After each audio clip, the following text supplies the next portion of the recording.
ദൈവത്തിൻ്റെ പരിശുദ്ധ നാമം മഹത്വപ്പെടുമാറാകട്ടെ. ഈ വിലയേറിയ പ്രഭാതത്തെ ഓർത്ത് കർത്താവിനെ സ്തുതിക്കുന്നു. ഇന്ന് രാവിലെയും പ്രാർത്ഥനയോടെ ദൈവമുഖത്തേക്ക് നോക്കുവാൻ ആയുസ്സിലൊരു അവസരം കൂടെ കർത്താവ് നൽകി തന്നിരിക്കുന്നു. ദൈവത്തിൻ്റെ വിശ്വസ്തത വലുതാണ്.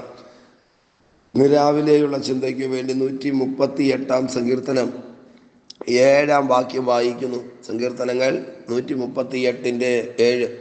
ഞാൻ കഷ്ടതയുടെ നടുവിൽ നടന്നാലും നീ എന്നെ ജീവിപ്പിക്കും. എൻ്റെ ശത്രുക്കളുടെ ക്രോധത്തിന് നേരെ നീ കൈനീട്ടും. നിന്റെ വലം കൈ എന്നെ രക്ഷിക്കും. പ്രിയരെ, അനുഗ്രഹിക്കപ്പെട്ട തിരുവചനത്തെ ഓർത്ത് ദൈവത്തെ സ്തുതിക്കുകയും മഹത്വപ്പെടുത്തുകയും ചെയ്യാം. സങ്കീർത്തനക്കാരനായ ദാവീദ് പാടി ദൈവത്തെ മഹത്വപ്പെടുത്തുകയാണ്. ദൈവമേ, ഞാൻ കഷ്ടതയുടെ നടുവിൽ നടന്നാലും നീ എന്നെ ജീവിപ്പിക്കും. ആമേൻ. ഇന്ന് രാവിലെ കഷ്ടതകളുടെ നടുവിലൂടെ മുൻപിലേക്ക് പോകുന്ന ആരെങ്കിലും ഈ സന്ദേശം കേൾക്കുന്നെങ്കിൽ ഈ തിരുവചനം ഹൃദയം കൊണ്ട് ഏറ്റെടുക്കാം. നിശ്ചയമായിട്ടും ഇന്ന് പകൽ എവിടെയാണോ തകർന്നത്, എവിടെയാണോ ഉടഞ്ഞു പോയത്, എവിടെയാണോ മാന്യത നഷ്ടപ്പെട്ടു പോയത്, ദൈവം ആ മേഖലകളെ ജീവിപ്പിക്കുന്ന അനുഗ്രഹിക്കപ്പെട്ട പ്രഭാതമായി തീരട്ടെ. സങ്കീർത്തനക്കാരൻ അങ്ങനെയാണ് പറയുന്നത്. കഷ്ടതയുടെ നടുവിൽ നടന്നാലും, ആമേൻ. നമുക്കറിയാം, കഷ്ടത പലപ്പോഴും നമ്മെ കരയിപ്പിക്കും.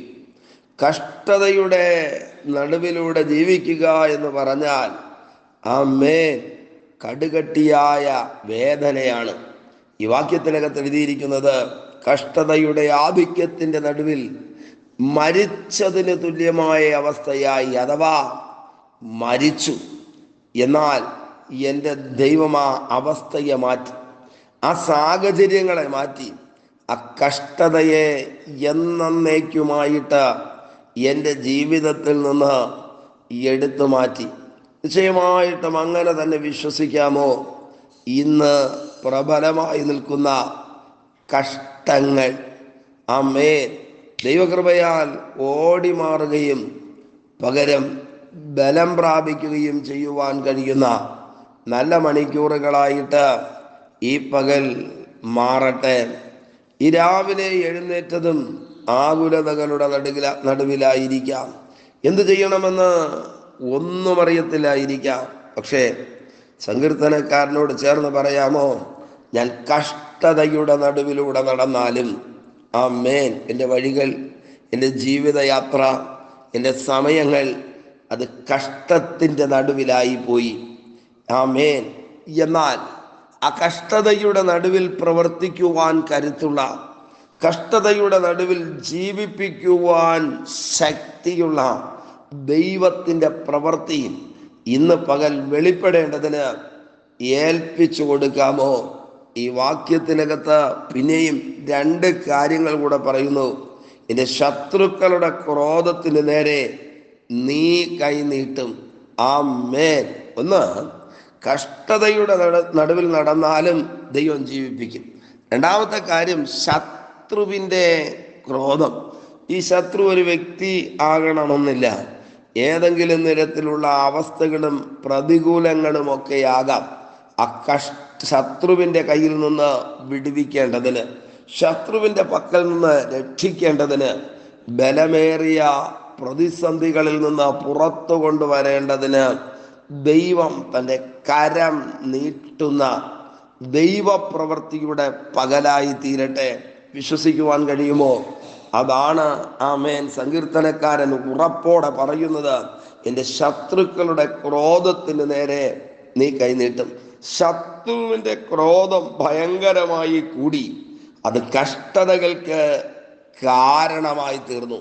എന്നാൽ ലോകത്തിലൊരു മനുഷ്യനും രക്ഷിക്കുവാൻ കഴിയാതിരിക്കുമ്പോൾ നീ എൻ്റെ നേരെ, എനിക്ക് വേണ്ടി നിന്റെ കൈ നീട്ടും. ഇന്ന് പകൽ സ്വർഗത്തിൽ നിന്ന് വെളിപ്പെടുന്ന കരുത്തുള്ള ദൈവകരം നമുക്ക് വേണ്ടി പ്രവർത്തിക്കുന്ന പ്രഭാതമായി തീരട്ടെ. പ്രിയരെ, അതാ പറയുന്നത്, നിന്റെ ശത്രുക്കളുടെ ക്രോധത്തിന് നേരെ നീ കൈനീട്ടും. ആ വാക്യത്തിന്റെ അവസാനത്തെ പദങ്ങൾ ഇങ്ങനെയാ: നിന്റെ വലം കൈ എന്നെ രക്ഷിക്കും. ആർക്കും രക്ഷിക്കുവാൻ കഴിയാത്ത, ആർക്കും അടുത്തു വരുവാൻ കഴിയാത്ത, ആർക്കും സഹായിക്കുവാൻ കഴിയാത്ത ഏത് പ്രതിസന്ധിയുടെ നടുവിലാണെങ്കിലും ആമേൻ രക്ഷിക്കുന്ന ദൈവത്തിൻ്റെ കരത്തെ ഓർത്ത് ഇന്ന് പ്രഭാതത്തിൽ ദൈവത്തെ സ്തുതിക്കാമോ? 3 കാര്യങ്ങൾ സങ്കീർത്തനക്കാരൻ ആ ഒരു വാക്യത്തിനകത്ത് എഴുതിയിരിക്കുന്നു. ഞാൻ കഷ്ടതയുടെ നടുവിൽ നടന്നാലും, മുൻപിലും പിൻപിലും വശങ്ങളിലുമെല്ലാം കഷ്ടത മാത്രം.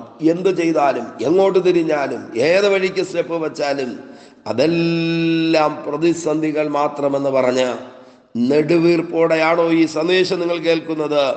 കഷ്ടതയുടെ നടുവിൽ നടന്നാലും ദൈവമേ നീ എന്നെ ജീവിപ്പിക്കും. കൊന്നുകളയുമെന്നല്ല, തകർക്കുമെന്നല്ല, എൻ്റെ അവസാനം ഇതാകുന്നു, ഇതിൻ്റെ അപ്പുറം പോകാൻ കഴിയത്തില്ല എന്നല്ല. വിശ്വസിക്കുക, 2024 അവസാനത്തെ മാസം ദൈവം ജീവിപ്പിക്കുന്ന ദിവസങ്ങളായി തീരട്ടെ. ദൈവിക ജീവൻ വെളിപ്പെടുന്ന ദിവസങ്ങളാകട്ടെ. വലിയ ദൈവ പ്രവൃത്തി വെളിപ്പെടുന്ന ദിവസങ്ങളാകട്ടെ. 2ാമത്തെ കാര്യം എഴുതിയിരിക്കുന്നു: എൻ്റെ ശത്രുക്കളുടെ ക്രോധത്തിന് നേരെ നീ കൈനീട്ടും. ആമേൻ. എന്താണ് എഴുതിയിരിക്കുന്നത്? ദൈവത്തിൻ്റെ കരം. ദൈവത്തിൻ്റെ കരം ശത്രുവിൻ്റെ പ്രവർത്തികളെ നിർവീര്യമാക്കാൻ തക്കവണ്ണം വെളിപ്പെടുന്ന നാളുകൾ ഈ ദിവസങ്ങളിൽ സമാഗതമായിരിക്കുകയാണ്. അവസാനം പറയുക: നിന്റെ വലം കൈ എന്നെ രക്ഷിക്കും. ദൈവം എന്നെ രക്ഷിക്കും, ദൈവം എന്നെ ഉയർത്തും, ദൈവം എന്നെ സഹായിക്കും. 3 വാക്കുകൾ മാത്രം ഞാൻ പറഞ്ഞ് പ്രാർത്ഥിക്കാം. ജീവിപ്പിക്കും, എനിക്ക് വേണ്ടി കൈനീട്ടും, എന്നെ രക്ഷിക്കും. ഈ 3 പദങ്ങളാണ് ആധികാരികമായിട്ട് ഈ വാക്യത്തിനകത്ത് നമുക്ക് കാണുവാനായി കഴിയുന്നത്. നമുക്ക് വിശ്വസിക്കാമോ? നമ്മെ ജീവിപ്പിക്കും, നമുക്ക് വേണ്ടി കരം നീട്ടും, നമ്മെ രക്ഷിക്കും. ദൈവത്തിൻ്റെ പ്രവൃത്തി വെളിപ്പെടട്ടെ. ദൈവകരങ്ങളിലേക്ക് ഏൽപ്പിച്ച് നമുക്കൊരുമിച്ച് ദൈവത്തോട് പ്രാർത്ഥിക്കാം. പരിശുദ്ധനായ ഞങ്ങളുടെ നല്ല ദൈവമേ, സ്വർഗസ്ഥ പിതാവേ, ഈ വിലയേറിയ പ്രഭാതത്തിനായി സ്തോത്രം ചെയ്യുന്നു. പ്രാർത്ഥനയോടെ പൊന്നുമുഖത്തേക്ക് ഞങ്ങൾ ഒരുമിച്ച് നോക്കുന്നു. കർത്താവേ, തിരുസാന്നിധ്യം ഞങ്ങൾക്ക് വേണ്ടി വെളിപ്പെടുന്നത് കൊണ്ട് നന്ദി. ആമേൻ. വേദനയോടും ഭാരത്തോടും ആരെങ്കിലും ഈ സന്ദേശം കേൾക്കുന്നെങ്കിൽ ദൈവവചനം വിടുതലായി തീരട്ടെ, അത്ഭുതമായി തീരട്ടെ. ദൈവകരങ്ങളിലേക്ക് ഏൽപ്പിക്കുന്നു, അധികാരമുള്ള യേശുവിൻ്റെ നാമത്തിൽ പിതാവേ, ആമേൻ, ആമേൻ. Okay, God bless you. ദൈവമായ കർത്താവ് എല്ലാവരെയും ധാരാളമായി അനുഗ്രഹിക്കട്ടെ. ആമേൻ, ആമേൻ.